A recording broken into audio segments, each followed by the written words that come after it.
तुम इस कदर बेचैन क्यों हो रही हो? मैं और बेचैन नहीं, बिल्कुल नहीं, मैं तो बिल्कुल बेचैन नहीं हूँ, नहीं बिल्कुल नहीं। तो अली तुम कैसे हो?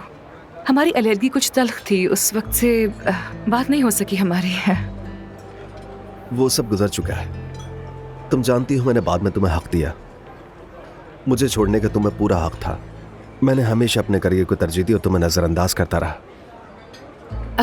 मसला सिर्फ वो नहीं था, लेकिन खैर अब सब माजी का किस्सा है, अब कोई इश्यू नहीं है, हम वैसे भी दोस्त हैं अब।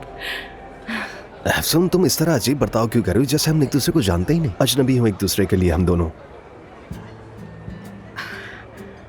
अली मैंने सर्जरी छोड़ दी है, डर्मेटोलॉजी में आ गई हूँ। यहाँ किसी को नहीं मालूम कि मैं कभी सर्जन हुआ करती थी। वो क्यों? रहने दो उसे।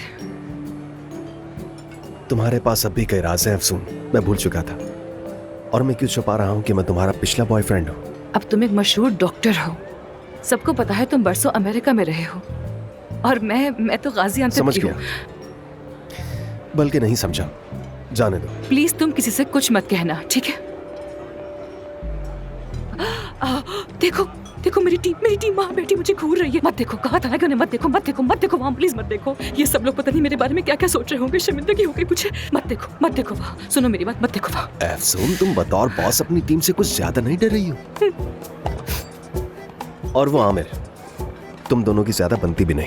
नहीं ऐसी तो कोई बात नहीं है, छोड़ दो उसे, ऐसा कुछ नहीं है हमारे बीच में। और वैसे भी तुम्हें देखकर मुझे बहुत खुशी हुई अली, वाकई में। अगर दोबारा कभी इस्तांबुल आओ तो मुझे कॉल करना, हम साथ में कप कॉफी पियेंगे, बल्कि गाजियाबाद आना, घोड़े हैं गधे हैं, खूब घूमेंगे उन पर।